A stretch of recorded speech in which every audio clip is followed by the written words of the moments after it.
Hello there everyone, welcome back to our channel. In today's video, you are going to see how to reset Instagram password without any email or phone.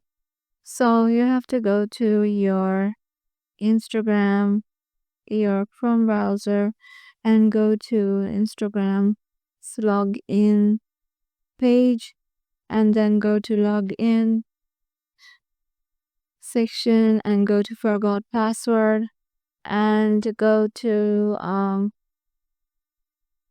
can't reset your password.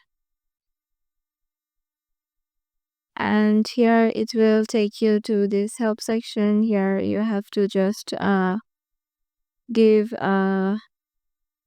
your ID to your Instagram, and you can just upload ID if needed and wait for the recovery link. So yeah, once you do that, you'll get a verification number, and then you have to give your verification number in that box that they have prompted. And once you do that, you'll see that they have taken you to the page where you can give or reset your new password.